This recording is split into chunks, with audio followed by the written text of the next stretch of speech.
ကလေးကစားမင်းကလေးချင်းလေလိုကြည့်လိုက်အိမ်မှာပတ်သေးချင်းမောင်ချစ်သူပဲလို့ပဲပုံလာတယ်ပြောပြမလားစကားပုံလုံးရှားတယ်နှခါကိုဘယ်ညာလူစတုံးလေးပါထုံးဗမာယံပုံလေးနဲ့လိုက်ပါတယ်ဒီစံကွာမြင်သူငယ်ချောလာပါတယ်မောင်ချစ်သူဗမာမလေးရဲ့ဒီဘဝမှာပုံတော့မနာသားတို့ရောက်လေချေတလန်တမကထိုက်တယ်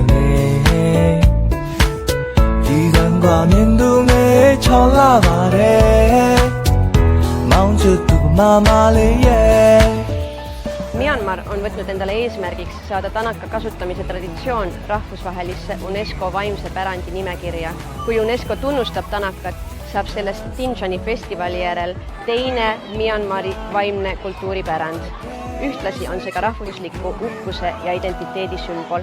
Как тут здорово! И какая веселая музыка! Согласна, виды просто живописные, а люди такие открытые и отзывчивые. Да, а что это у нас на щеках? Я это видела у многих бирманских девушек. Это танака, уникальный продукт Мьянмы, имеет очень полезные свойства, приятную текстуру и свежий эффект. Мне нравится Мьянма танака. Мне нравится Мьянма танака. Мне нравится Мьянма танака. Мне нравится Myanmar taнака. 缅甸女孩子脸上涂的不是什么粉底液，是缅甸纯天然植物老缅粉灯纳卡，涂上去很香、很凉、很舒服。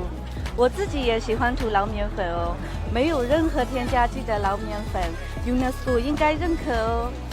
တနခါဟာသမီးမြန်မာလူမျိုးတွေထွတ်မြတ်ထားတဲ့ယဉ်ကျေးမှုအမွေအနှစ်တစ်ခုဖြစ်ပါတယ်။တနခါဟာအင်းဝခဲကောင်းမောင်ခဲမတိုင်ခင်ဟိုးရှေးပြည်နေလက်ထက်တည်းကမြန်မာလူမျိုးတွေစတင်လိမ့်ချပြီးအသုံးပြုခဲ့ကြတာဖြစ်ပါတယ်။တနခါဟာတနခါပင်စီရဲ့အခောက်ကနေပြီးတော့တဘာဝလျက်သွေးယူတာဖြစ်လို့ဘေးထွက်ဆိုးကျိုးလည်းမရှိပါဘူး။တနခါလိမ့်ချလိုက်တဲ့အချိန်တိုင်းမှာသမီးတို့မြန်မာလူမျိုးတွေကစက်တည်ရရှိရဲ့အလားမျိုးပိုင်ဆိုင်လိုက်ရတယ်လို့ခံစားရပါတယ်ရှင်။ နှခါကိုဘယ်ညာလူစတုံးလေးပါထုံး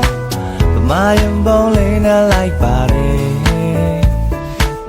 ဒီကံကမြင်သူငယ်ချောလာပါတယ်မောင်ချစ်သူဗမာမလေးရဲ့မြို့မှာအလိုရှင်လေးချမ်းလေးပါလေ